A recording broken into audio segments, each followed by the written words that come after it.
nagpasya ang Iglesia ni Cristo na isagawa itong National Rally for Peace sapagkat malala ang mga suliranin ng ating bansa.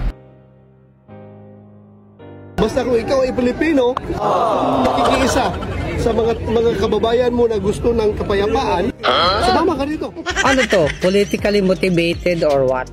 Yun nga, nagkaroon ng prayer rally for peace itong mga INC members. Ngayon ang question ng mga anti-Duterte at iba pang panig is politically motivated ba itong prayer rally na ito? Supposed to be prayer rally for peace.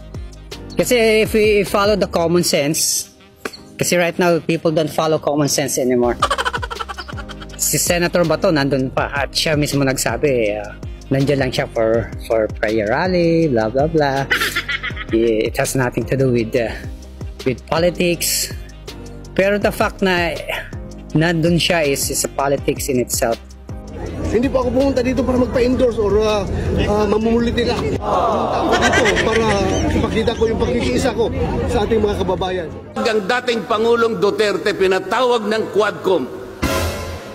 At ang ginamit na pamamaraan ay yung isinasaad sa saligang batas. Kung prayer rally ito for peace, for everyone, walang political motivated or concern, eh bakit hindi nila inimbitahan lahat ng panig?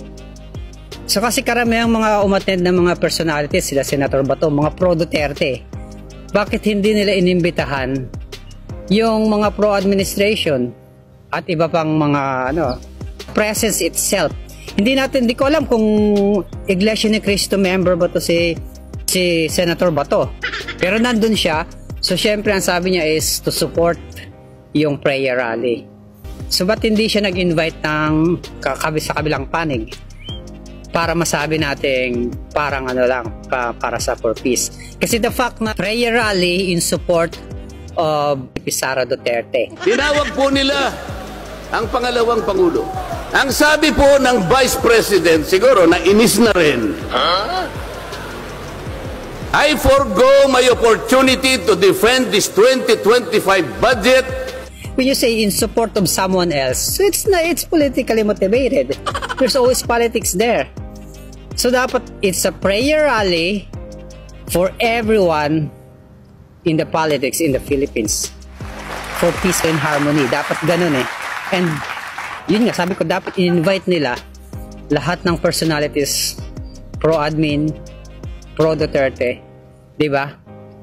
At mga pro-Pinklawan. Ganun lang kasimple yan eh. Pero kung makikita may pro-Duterte doon, isang panig lang talagang talagang questionable yun. And if you use your common sense, may politically motivation. So parang nagiging gaslighting pa yung sinasabi nila. We're just following and supporting PBBM's opinion. Binabalik-balikan namin yung sinabi ng ating Pangulo na opinion ng ating Pangulo, ng President Ferdinand Marcos Jr. Nung sinabi niya na, to paraphrase what he said, this will not benefit even a single Filipino. Opinion kasi ni PBBM, hindi makakabuti sa bansa yung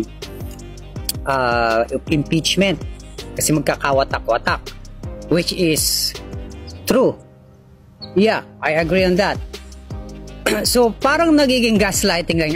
Kasi sabi ni PBBM hindi siya supporter. So sinusuportahan lang namin yung niya. But in a sense, they're supporting Sara. 'Di ba? So ano sa tingin niyo mga nerds? Ito quick reaction ko lang kasi I'm supposed to be going for doctor's appointment. So by the way mga nerds, you have to really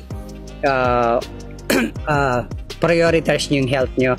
So you have yourself check up regularly. So kahit ako I will now follow practice healthy lifestyle, pero I have to have myself check pa rin. So ngayon magpapa-check up ako. But anyway, comments kayo mga nerds, ano sa tingin nyo? Politically motivated ba to? And abangan natin kung anong mangyayari sa impeachment, kung susulong ba at anong magiging kahinatnan ng ating politika sa Pilipinas. Alright, so see you later mga nerds.